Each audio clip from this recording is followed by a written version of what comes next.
Bismillahirrohmanirrohim. Assalamualaikum warahmatullahi wabarakatuh. Perkenalkan, nama saya Intan Siti Mupasah dari semester 4 kelas A, mahasiswi di kampus STIT At-Taqwa Geger Kalong, Bandung.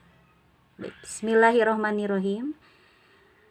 Saya insya Allah akan menjelaskan dan mengkritik sedikit mengenai berita 1 tahun yang lalu yang sempat ramai diperbincangkan oleh semua orang di televisi dan dimanapun mengenai berita tentang larangan wanita bercadar pada instansi pemerintah dan wanita bercadar sering disebut terorisme, radikalisme, ninja dan lain-lain.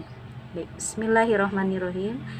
Cadar sering disebut niqab oleh masyarakat Arab pada umumnya. Dan cadar pun berasal dari budaya masyarakat Timur Tengah. Dan cadar pun sekarang banyak dipakai oleh wanita muslimah, hampir semua, apalagi di saat keadaan pandemi seperti ini. Dan penjelasan memakai cadar itu ada dalam hadis yang berbunyi, cadar telah diajarkan dan dibuktikan pada zaman Rasulullah Shallallahu Alaihi Wasallam yang dicontohkan pada istri-istri beliau, yang salah satunya yang bernama Ibunda Sayyidah Khadijah. Dan juga dijelaskan pada Al-Quran mengenai hukum memakai cadar atau memakai cadar pada Al-Quran surah Al-Ahzab ayat 59 dijelaskan bahwa wanita muslimah memiliki keharusan untuk menutupi seluruh bagian tubuhnya dengan hijab yang mereka kenakan. Jilbab dalam bahasa Arab yaitu pakaian yang luas yang menutupi seluruh tubuh, sehingga seorang wanita wajib memakai jilbab itu pada pakaian luarnya, dari ujung kepalanya turun menutupi bagian wajahnya,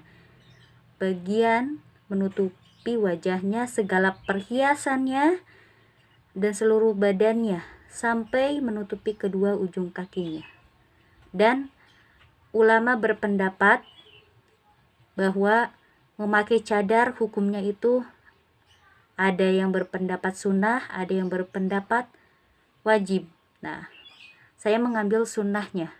Nah, tetapi hukumnya wajib di 4 mazhab itu dijelaskan bahwa hukumnya memakai cadar wajib apabila wanita muslimah masih gadis, belum menikah dan bertemu dengan laki-laki yang bukan mahram, itu wajib memakai cadar. Dan apabila wanita muslimah ketika mau keluar rumah itu wajib memakai cadar.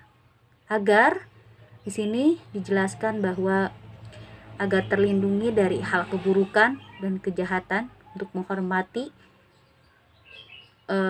untuk melindungi kehormatannya dan untuk menjaga pandangan dan hawa nafsu dari laki-laki yang bukan mahram. Dan itu mungkin ya ada penjelasan dari pendapat ulama, pendapat hadis dan Al-Quran juga beserta hukumnya. Nah, mungkin saya langsung pada kesimpulan, yaitu kesimpulannya adalah cadar adalah bagian sunnah dari ajaran yang sudah ada pada zaman Rasulullah Shallallahu Alaihi Wasallam dan yang sudah ada pada ajaran dari perintah agama Islam. Lalu cadar pun juga melambangkan tanda ketaatannya padanya dan meningkatkan kadar keimanan kepadanya sesuai dengan yang diperintahkannya. Bercadar pun bukan terorisme, radikalisme, tetapi bercadar adalah yang membuat terlindung dari hal buruk dan hal yang mulia untuk dilakukannya. dan untuk menjaga kehormatan sebagai seorang hambanya. Bercadar pun bukan budaya tetapi perintahnya. Bercadar pun bukan ninja tetapi syariatnya. Bercadar pun dilarang oleh pemerintah dengan aturannya. Tetapi bercadar pun jangan dilarang atas ajaran sunnah-sunnahnya. Jangan malu dan sakit hati karena bercadar, karena disebut ninja dengan orang yang tidak suka pada sunnahnya. Malulah pada wanita yang memakai celana dan rok mini ketat yang jauh dari ketaatannya. Jangan caci maki wanita bercadar karena orang yang telah mensalahartikan cadarnya. Tetapi dukunglah mereka agar istiqomah pada ajaran syariat sunnahnya, menuju ketaatannya padanya. Nah, baik. Mungkin itu kesimpulannya dari saya pribadi. Nah, mohon maaf apabila ada perkataan yang tidak mengenakan, yang apabila saya salah ucap dalam berkata, mohon maaf. Yang baik hanya pada Allah Subhanahu wa Ta'ala, yang buruk hanya pada saya sendiri.